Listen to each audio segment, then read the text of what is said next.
बड़ा बिगड़ता वे भावना हो, रही से देखा आँखों अपन हो रोज बिगड़ता वे अपन से का जान होई अहिरा भावना हो, बुझता वे ढोड़ के अच्छा दूरही से देख।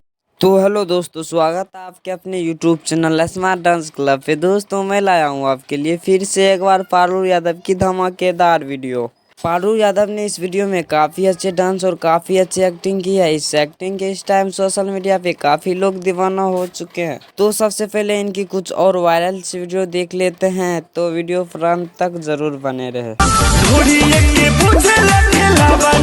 देखा आँखों अपन से का दूरही से देखा आँखों अपन से का जान होई अहिरा।